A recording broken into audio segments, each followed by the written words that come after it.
Dehanın 1/10 yetenek, 9'u da çalışmaktır.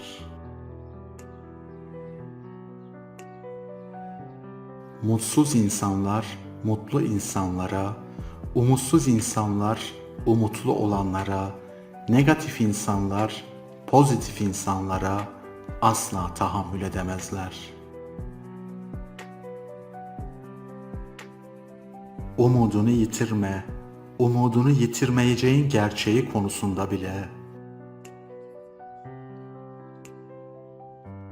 Bir insanın gerçek yüzünü ona hiçbir faydanız kalmadığında görürsünüz. Bu dünyadaki en mutsuz insanlar, başkalarının ne düşündüğünü takıntı haline getirenlerdir. Bedenin yükünü ayaklar taşır, ruhun yükünü yürekler.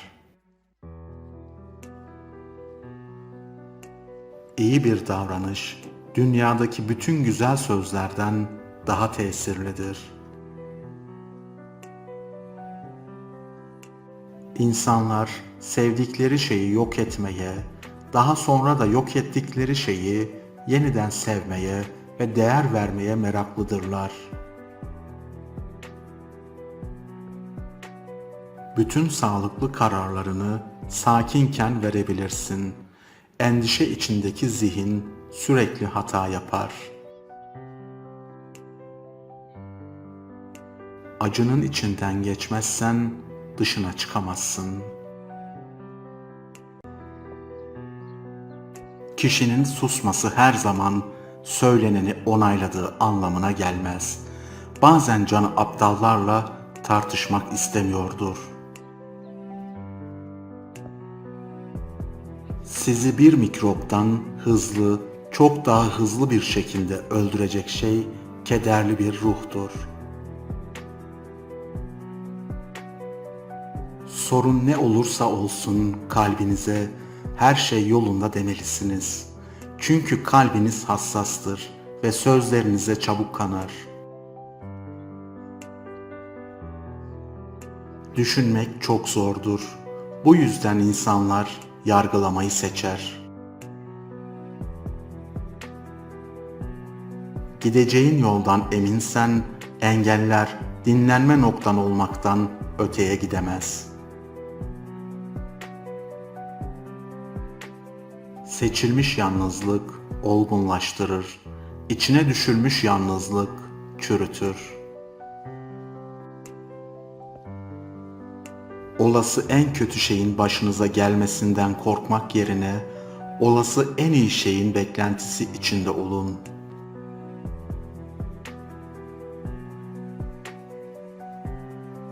Mutlu olmak istiyorsanız, iradeniz dışındaki şeyler yüzünden kaygılanmayı bırakın.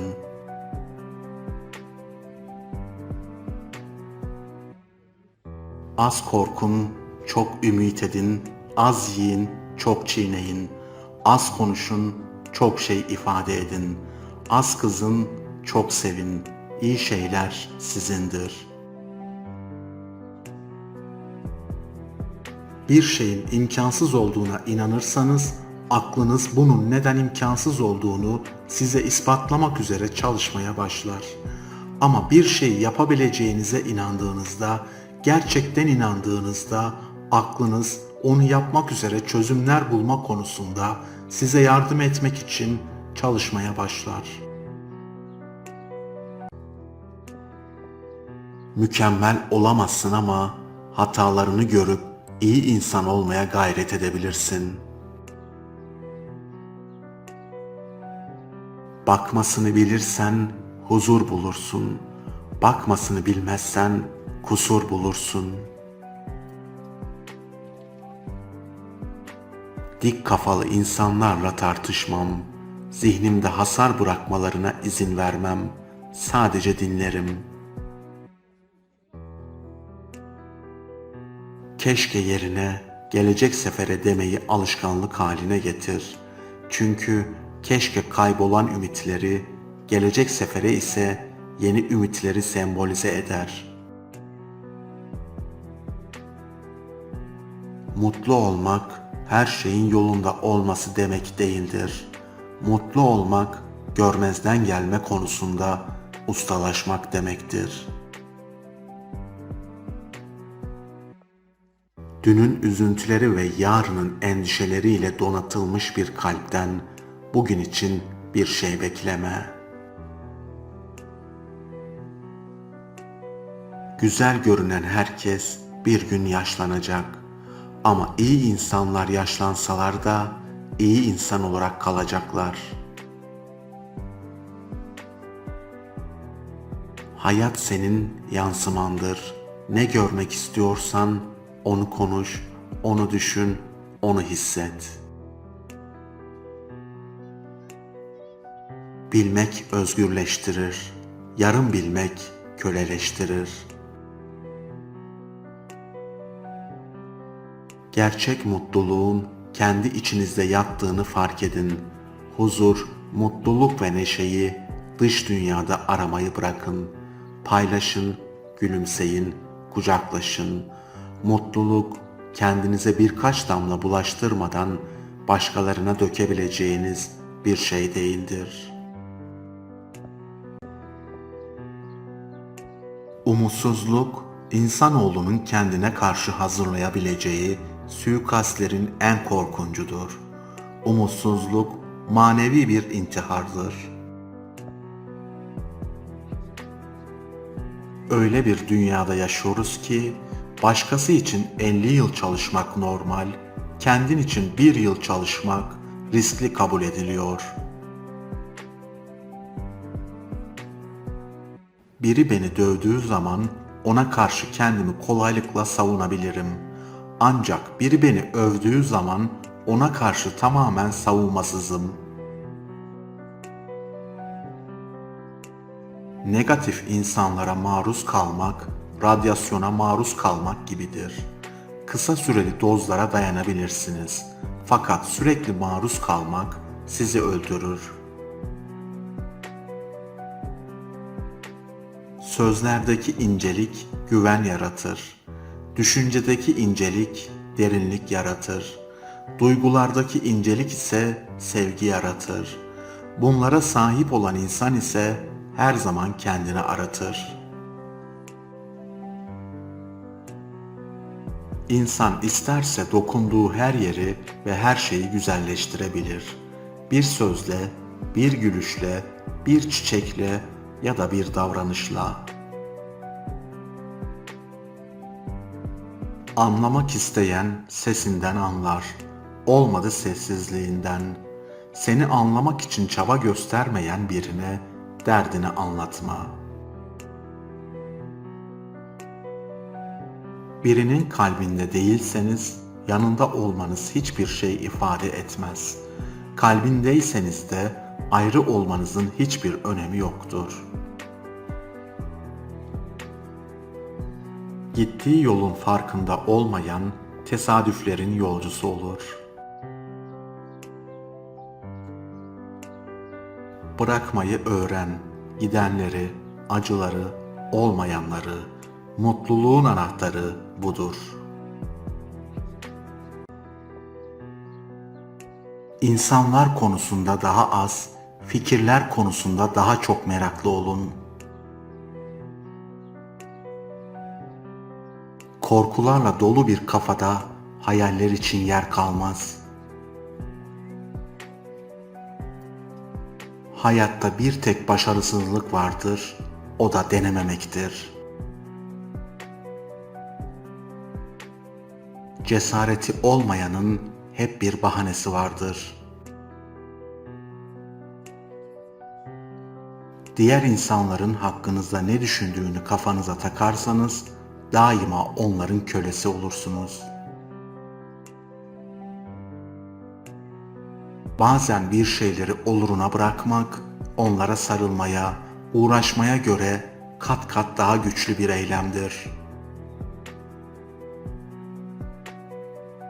Geride bıraktıklarına odaklanırsan önünde seni bekleyenleri göremezsin. Suyun üstünde bile yürüseniz, çünkü yüzme bilmiyor diye eleştirenler olacaktır. O yüzden siz işinize bakın.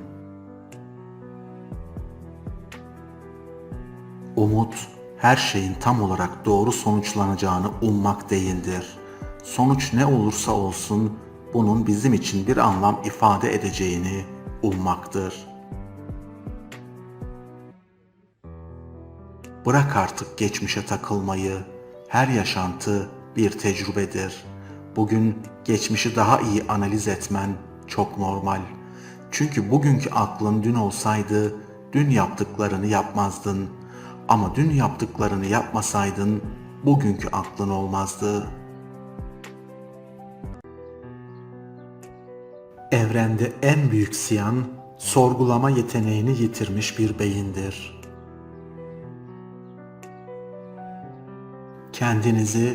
Kendinizle zaman geçirmeyi yalnızlık sanmayacağınız şekilde yetiştirin.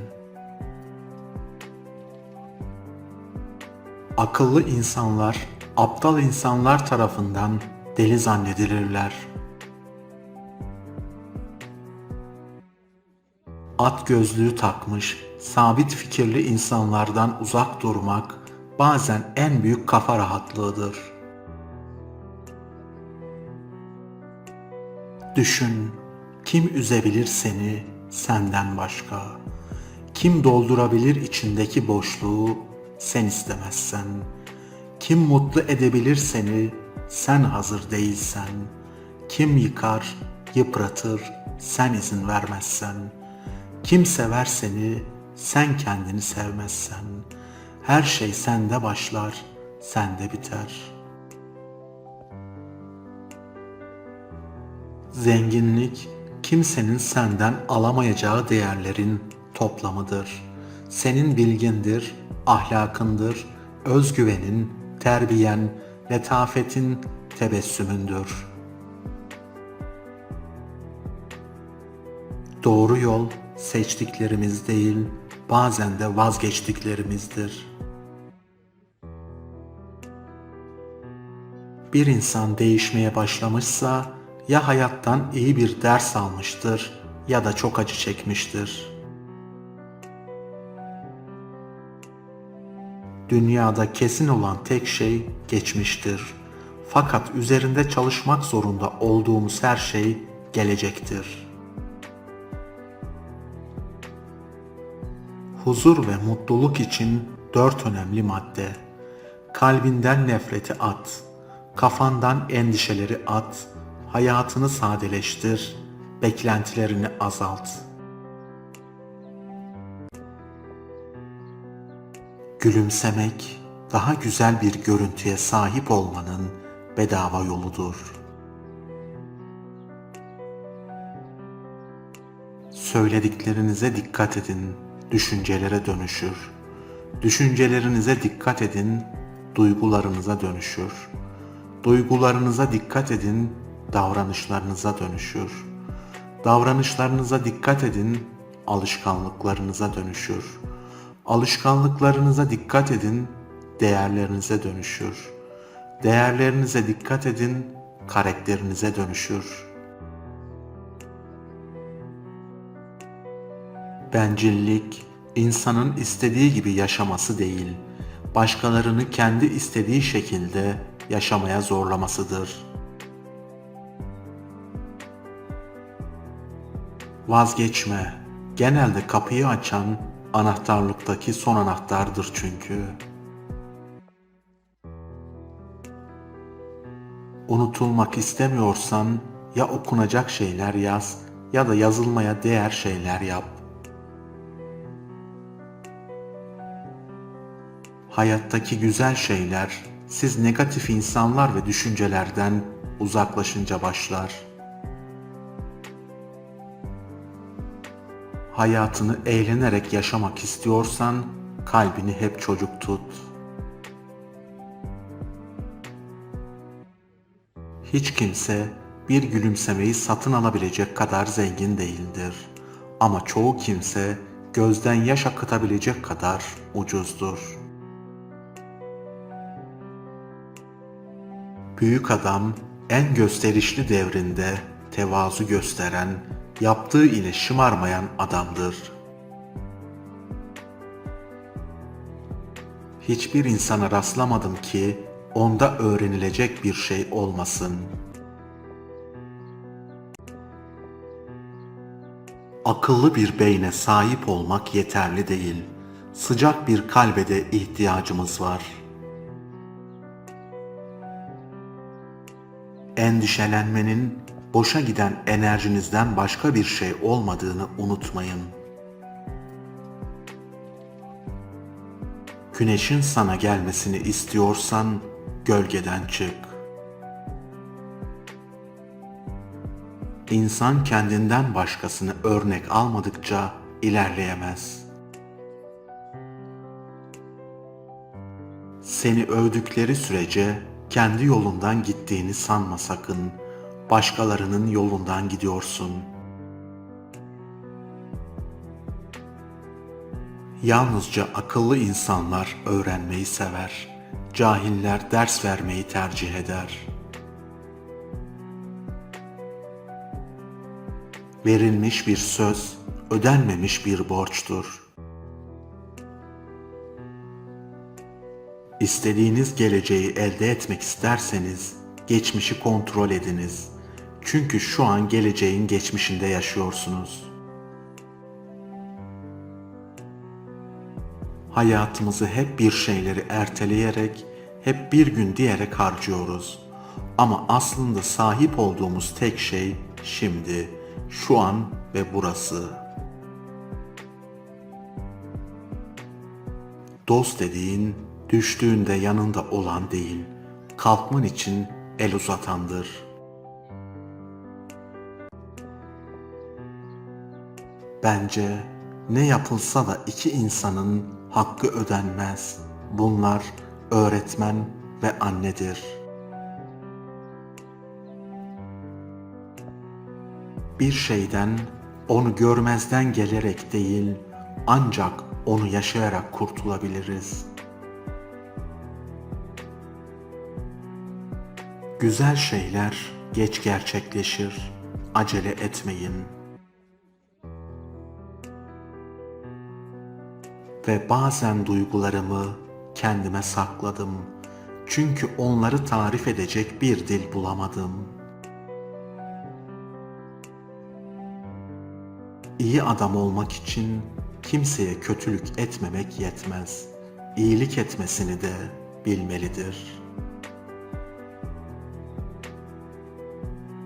Aynı zamanda sana bir şey öğretmeyen her türlü acı, boşuna çekilmiş bir acıdır. Bir şey sizi mutlu ediyorsa, başkalarına mantıklı gelmek zorunda değil. İnandığı şeyleri yapan insanların enerjileri asla tükenmez.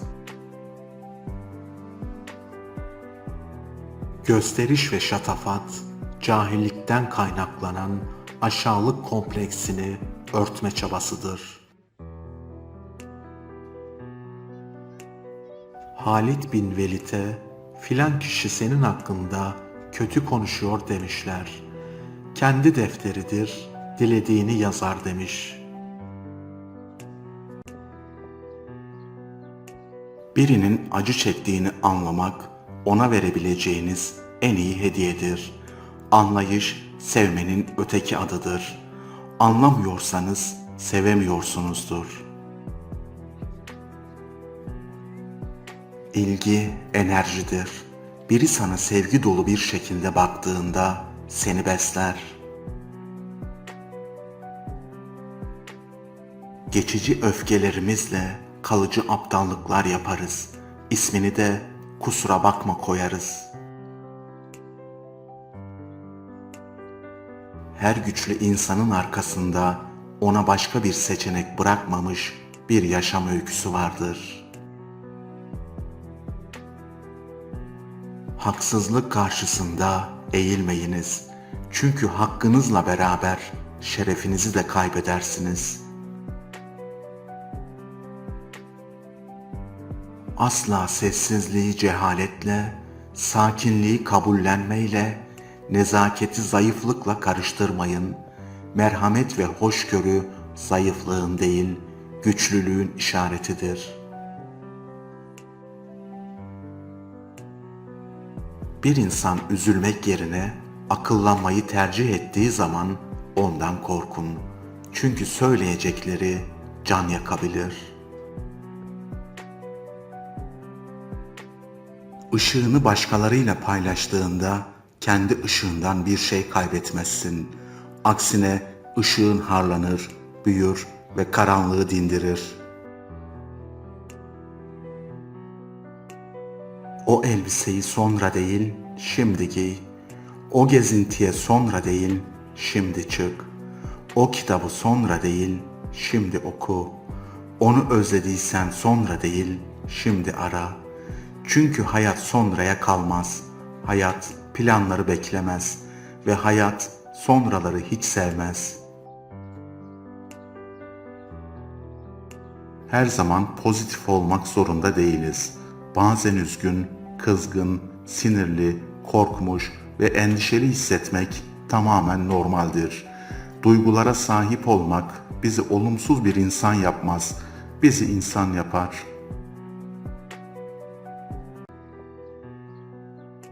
Hayat tiyatroya benzer.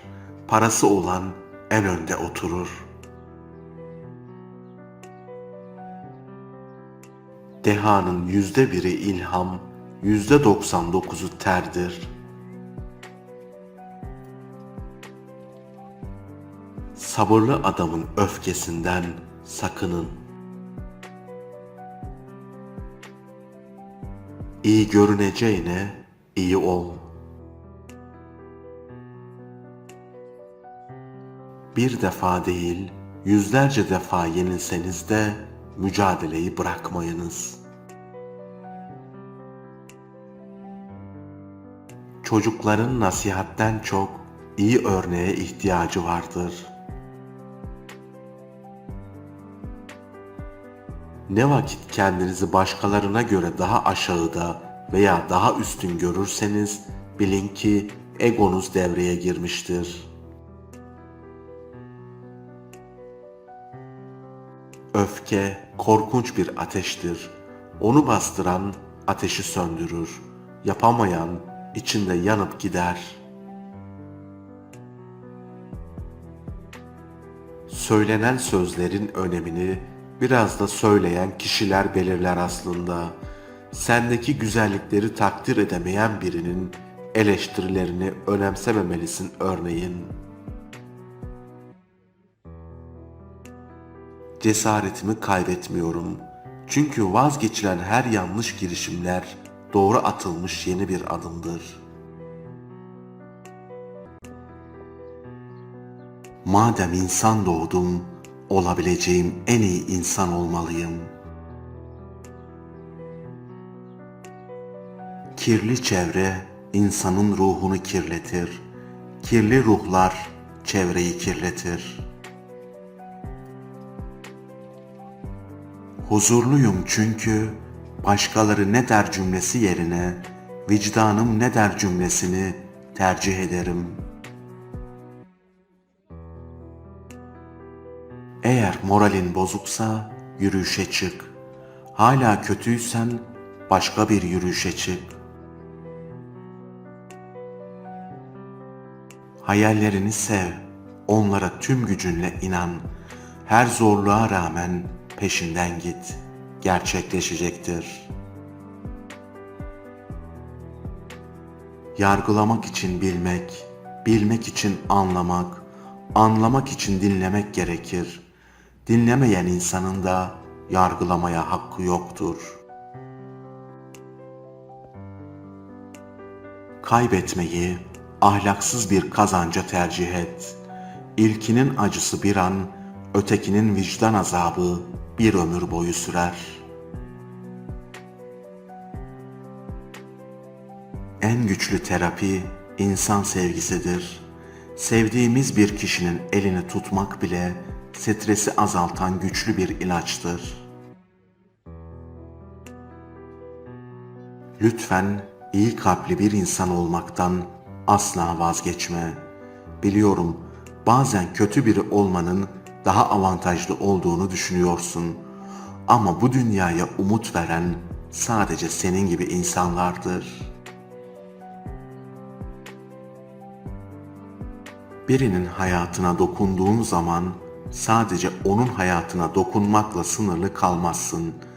Tüm yaşamı boyunca ondan etkilenen herkesi etkilersin. Hiçbir eylem asla küçük değildir. Keşkelerin olacağına acı deneyimlerin olsun.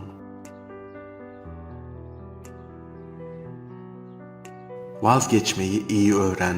Şayet öğrenirsen kimse sana nasılsa avucumda muamelesi yapmaya çalışmaz. Evleneceğiniz insanın ailesi önemlidir. Çünkü ahlakın, huyun ve ilmin ırsiliği vardır. Bana kırgın hissettiren hiçbir yerde durmuyorum artık. Kimse beni sevmek zorunda değil ve ben de kimseyi tolere etmek zorunda değilim. Bir insan sizi ancak sevdiği kadar anlar. Sevdiği kadar telaşınızı görür, hüznünüzü önemser, kaygınızı cevaplar. Değişin, anlamak istemeyenlere anlatmayın. Sizi hiçe sayanlara tahammül etmeyin. Size sırtını dönenlere bir daha taviz vermeyin. Sizi kullananlara bir daha fırsat vermeyin. Oyuna gelmeyin, değişin. Birini özlemek, onu görmediğiniz zamanın uzunluğuyla ilgili değil, onunla birlikte yapmak istediğiniz şeylerin çokluğuyla ilgilidir. Sevdiğini belli edince şımarır diye korkan insanlar var. Halbuki insan değer verdikçe değer görür. Şımarmak da sevmekten gelir. Birbirini sevip birbirine şımarmanın kıymetini bilmeyenler kimsenin kalbinde yer etmesin. Yenilgileriyle barışan insanın içinde gerçek bir devrim başlar. O artık daha mütevazı, sınırlarını bilen, zorluk içindeki kişilerin halinden anlayan, neyi yapıp neyi yapamayacağını idrak etmiş bir insan olarak yeniden doğmuştur. Düzeliyor zamanla her şey ama eksiliyor insan. Yoruluyor tek başına mücadele etmekten. İnsanlara eskisi gibi güvenemiyor. Boş konuşanlara tahammülü kalmıyor. Evet, düzeliyor zamanla ama sen başka birine dönüşüyorsun. Bir insanı hayatınızdan çıkarmanız için kötü bir insan olması gerekmiyor. İyi bir insan olması da hayatınızda tutmak için geçerli bir neden değil. Asıl önemli olan size uyumlu mu, size anlayışlı mı, size şefkatli mi, en önemlisi size saygılı mı? Kısacası size iyi geliyor mu? Gözünde büyüttüğün her şeyin gerçekleşme olasılığını küçültürsün. Hayal kırıklıklarını önlemek için insanları olmasını istediğiniz şekilde romantikleştirmek yerine oldukları gibi kabul edin. Sana saygısı olmayan birinin sevgisinden şüphe et. Kendini konuşmak da bir çeşit övünmedir. Bilgelik ve alçak gönüllülük sessizlik içinde yatar. Hayatta en değerli şey senin derdini kendi derdi gibi gören dosttur. Okumasını bilirsen her insanın bir kitap olduğunu göreceksin. En kolay şey insanın kendisini aldatmasıdır. Çünkü bir insan genellikle arzu ettiği şeyin gerçek olduğuna inanır. Bir ilişkide güvensizlik varsa oradaki sevgi yalandır ve güvenilmek sevilmekten daha büyük bir iltifattır. Bazı insanlar zeytinyağı gibidir. Onlara asla laf anlatmaya çalışmayın ve tartışmayın. Hep üste çıkarlar. Yıprandığınızla kalırsınız. Bir aptalın hatasını düzeltmeye kalkmayın. Sizden nefret edecektir. Bir bilgenin hatasını düzeltin, size minnettar kalacaktır. Okuyarak öğreneceksin ama severek anlayacaksın. Suçlamak, anlamaktan daha kolaydır. Çünkü anlarsan değişmen gerekir. Sır ip gibidir. Bir ucunu başkasına verirsen, başkalarının sırtında kazak olarak görürsün. Asil ve haysiyetli insan, hak ve adaleti her şeyin üstünde tutar. Yaşlanmak bir dağa tırmanmaya benzer. Çıktıkça yorgunluğunuz artar, nefesiniz daralır ama görüş açınız genişler. Nerede ve hangi kimlikte doğacağımız elimizde değildir. Ama insan olmak her zaman elimizdedir. Dünyayı olduğu gibi değil, olduğumuz gibi görürüz. İlgi enerjidir. Biri sana sevgi dolu bir şekilde baktığında seni besler. İnsan için meşguliyetten daha iyi bir tedavi yoktur. Bir şarkıyı başa sarıp tekrar tekrar dinliyorsan, o başa sardığın şarkı değil, hayallerindir. Paylaşmanın asaletini, bencilliğin çirkinliğine değişmem. Hiçbir başarı rastlantı değil, yoğun bir çalışmanın mahsulüdür. İlham diye bir kavramın varlığı kesin. Önemli olan insanı çalışırken yakalaması. Ne yazık ki vücudun çökmesi zekanın olgunluk zamanına rastlar. Tekerrür eden şey aslında tarih değil, işlenen hatalardır. İnsanlar tecrübeleri oranında değil, tecrübelerinden aldıkları dersler oranında olgundurlar. İnsan en fazla yetindiği zaman mutludur. Geleceği satın alabilecek tek şey bugündür. Dinlemeyi öğrenin. Bazı fırsatlar kapıyı hafif tıklatır. Birini taklit etmek, onu övmenin en samimi şeklidir.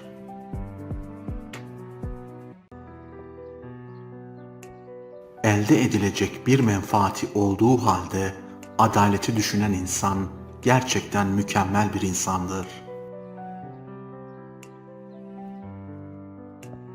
Hayatta kimseye güvenmeyeceksin demek saçmalıktır inan. Ama kime 2 defa güveneceğini hesaplamalı insan.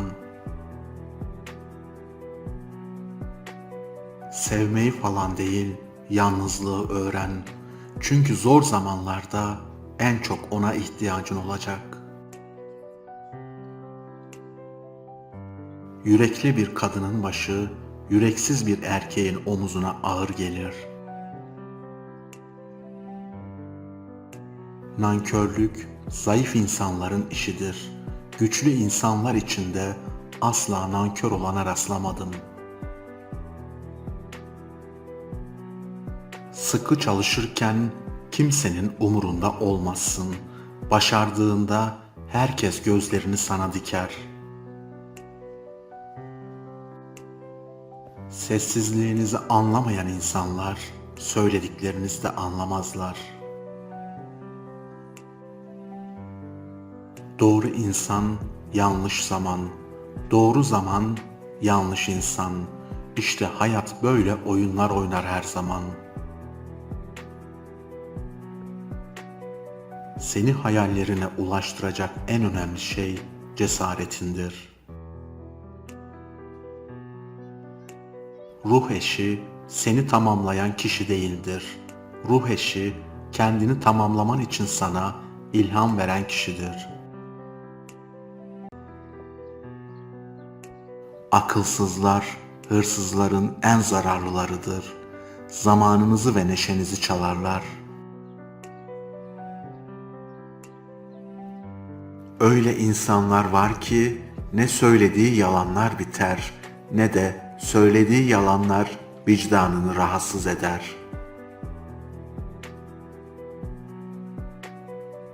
Seni düşünmeyen, anlamak istemeyen, anlamamazlıktan gelen insanlara yön değil, yol vermelisin.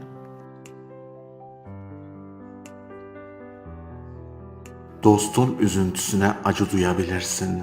Bu kolaydır. Ama dostun başarısına sempati duyabilmek sağlam bir karakter gerektirir. Hasetçinin huzuru, çabuk darılanın dostluğu, yalancının ise yiğitliği olmaz.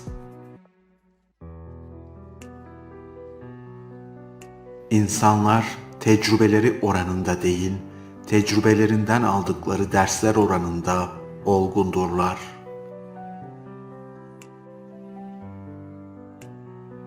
Büyük olmak iyidir ama insan olmak daha iyidir.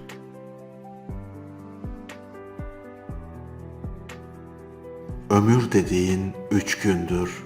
Dün geldi geçti, yarın meçhuldür. O halde ömür dediğin bir gündür. O da bugündür. Hayatta en büyük hediye sağlıktır.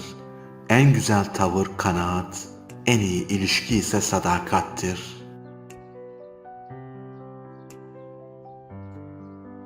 Birçok kez bir dokunuşun, bir gülümsemenin, bir kelimenin, dinleyen bir kulağın, içten söylenmiş güzel bir sözün ya da değer veren en ufak bir davranışın gücünü küçümseriz. Bunların hepsinin hayatımızı değiştirme potansiyeli var.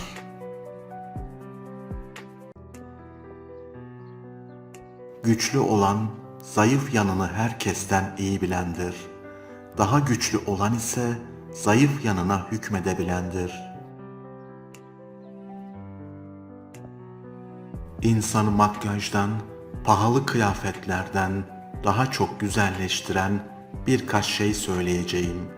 Merhamet, empati, nezaket. Umutla yolculuk etmek, gidilecek yere varmaktan çok daha güzeldir. Çocuklarınızla zaman harcamak, onlar için para harcamaktan çok daha değerlidir. Başkalarının eksikleri sizin hanenize artı olarak yazılmıyor. Ballandıra ballandıra insanların eksikliklerini konuşup kendinizi tamamlamaya çalışmayın. İnsanları kaybetmekten korkmayın. Asıl çevrenizdeki herkesi memnun etmeye çalışırken kendinizi kaybetmekten korkun. Yüzü çirkinden değil, yüreği çirkin olandan korkacaksın. Elbisesi kirli olandan değil, düşüncesi kirli olandan uzak duracaksın. Mutluluk için istediğin şartları bulamayınca, bulduğun şartlarda mutlu olmayı bilmelisin. Yaşamak için yemelisin, yemek için yaşamamalısın. Kaybettim sandıkların, kurtulduklarındır belki. Unutma, kimi gittiği yeri mutlu eder, kimi terk ettiği yeri. Bir kalbi kazanmak ile kaybetmek arasında ince bir çizgi vardır. Adı üslup. Vefa bilmeyene zamanını, kıymet bilmeyene sevgini verme, üzülürsün.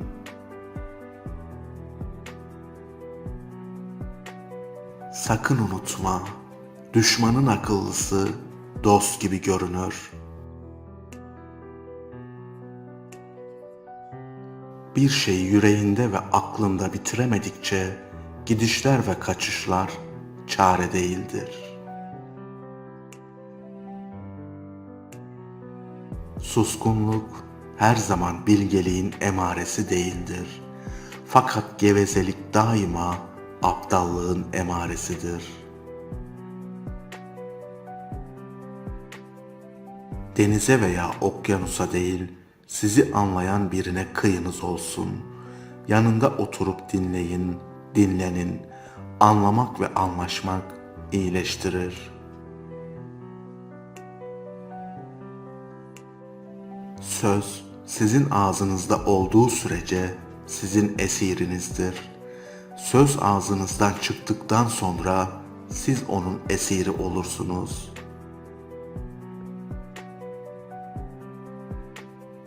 Başarılı bir iş gördüğünüz yerde cesur kararlar alan tutkulu birileri vardır. Gerektiğinde egosunu bir kenara bırakıp hata yaptım, özür dilerim. Bu davranışımı düzelteceğim diyebilen herkese saygı duyarım. Bir şey yap, güzel olsun. Çok mu zor? O vakit güzel bir şey söyle. Dilin mi dönmüyor? Öyleyse güzel bir şey gör veya güzel bir şey yaz. Beceremez misin? O zaman güzel bir şeye başla. Ama hep güzel şeyler olsun. Çünkü her insan ölecek yaşta.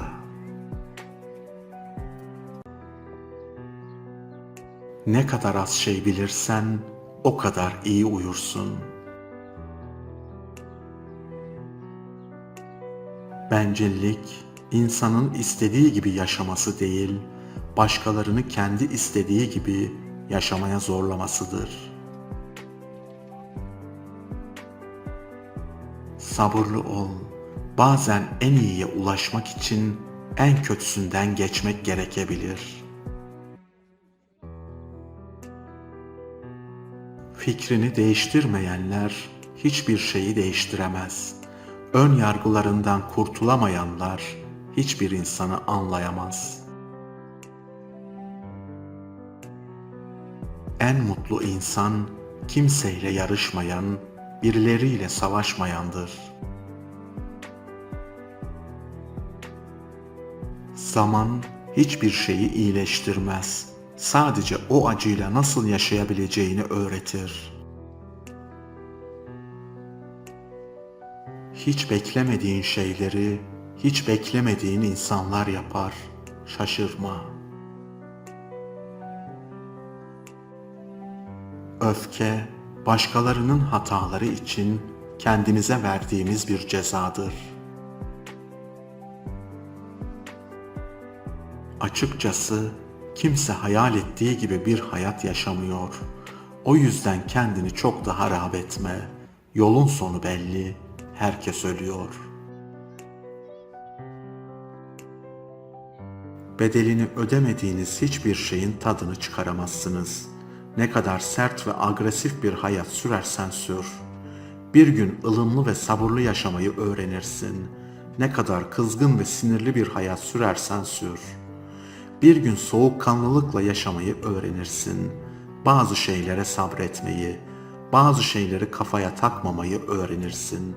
Hayat öğretir, hayat bekletir, hayat uslandırır insanı. Eğer siz hedefleriniz üzerinde çalışırsanız, hedefleriniz de sizin için çalışacaktır. Bir insan aşağılık kompleksinden muzdarip olduğu zaman aslında daha üstünmüş gibi davranmaya başlar. Üstünlük kompleksi kişinin aşağılık kompleksinden kaçınma yoludur. Bir kamuflajdır.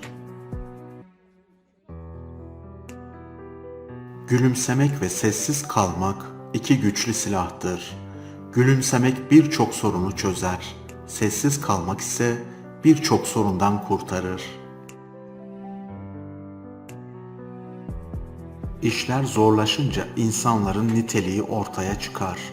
Kimisi kollarını sıvar, kimisi burun kıvırır, kimisi de toz olur. Kötülüğe rağmen iyilik, yanlışa rağmen doğruluk, zorluğa rağmen cesaret, uzaklığa rağmen vefa, asil insanların özelliğidir. Unutma, bir şeyin yapılamaz olduğunu düşünerek uyursan, başkasının o şeyi yaparken çıkardığı gürültüyle uyanırsın. Yaradan size her şeye dayanabilecek bir vücut verdi. İkna etmeniz gereken zihninizdir. Endişelenmenin boşa giden enerjinizden başka bir şey olmadığını unutmayın. Eğer yaşamında daha çok sevgi istiyorsan, insanları daha çok sev. Eğer sana saygılı davranılmasını istiyorsan, insanlara saygılı davran. Eğer başkaları tarafından anlaşılmak istiyorsan, önce sen onları anlamaya gayret göster. Acele etmemen gereken 5 şey: aşık olmak, inancını kaybetmek, büyük kararlar almak, birini tanıdığını düşünmek, birinin hakkında yargıda bulunmak.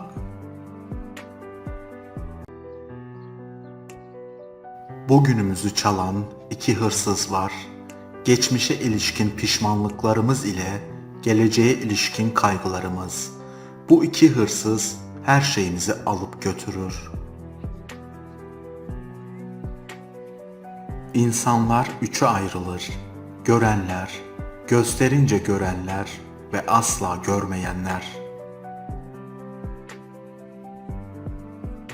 İnsan gülmediği günü yaşadım diye hayat defterine kaydetmemelidir.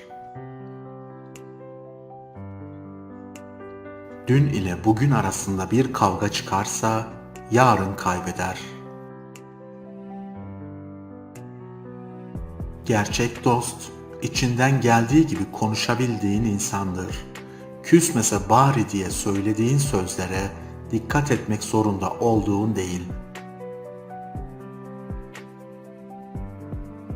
Ego, başkalarından öğrenmenizi, kıskançlık, kendinize odaklanmanızı, öfke, olayları net görmenizi, cehalet, doğru kararlar vermenizi, korku, iyi fırsatlar yakalamanızı engeller. Hepsinden kurtulun. Bazı insanlar boş zamanlarında seninle konuşurlar. Bazıları ise seninle konuşmak için zaman ayırırlar. Farkı anlayın ve insanlara buna göre kıymet verin. Birçok kez bir dokunuşun, bir gülümsemenin, bir kelimenin, dinleyen bir kulağın, içten söylenmiş güzel bir sözün ya da değer veren en ufak bir davranışın gücünü küçümseriz. Bunların hepsinin hayatımızı değiştirme potansiyeli var.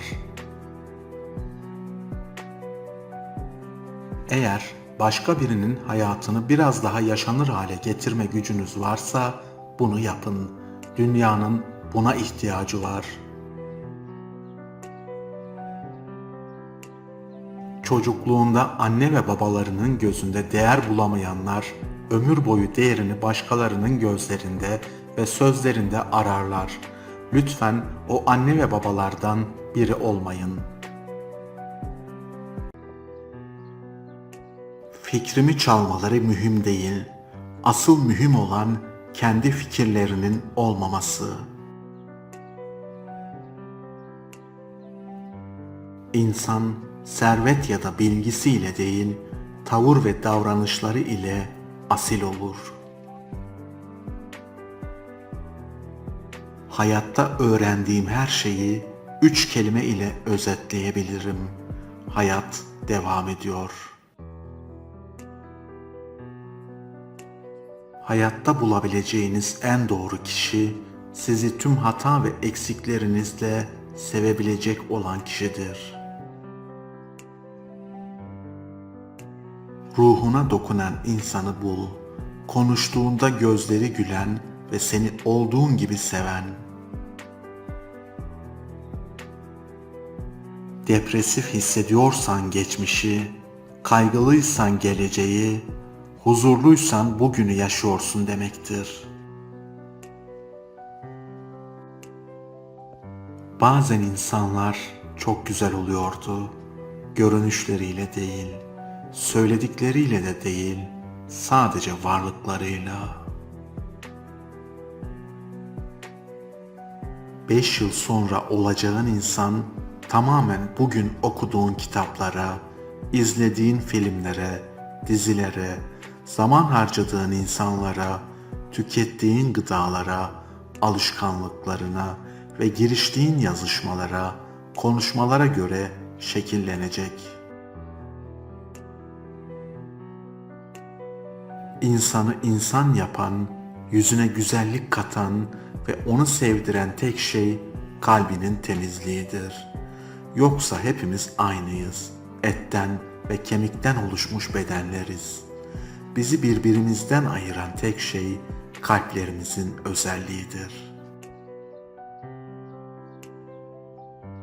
Hiç insan öldürmediği halde bir katilden daha cani insanlar gördüm.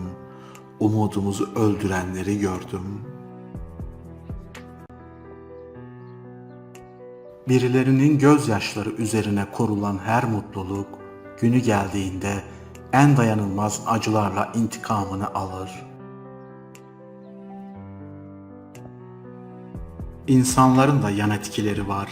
Bazıları başını döndürürken bazıları mideni bulandırabiliyor. Toprak bir gün yağmurun kıymetini anlayacak. Fakat o gün yağmur yağmayacak. Hevesleri için kimse kimsenin gururu, duyguları ile oynamasın. Bu toprağın üstü varsa bir de altı var, unutulmasın.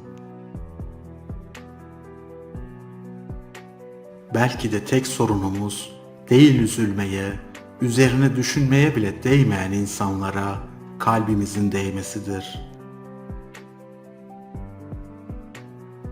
Kendine gel be, altı üstü bir insansın, hepsi bu.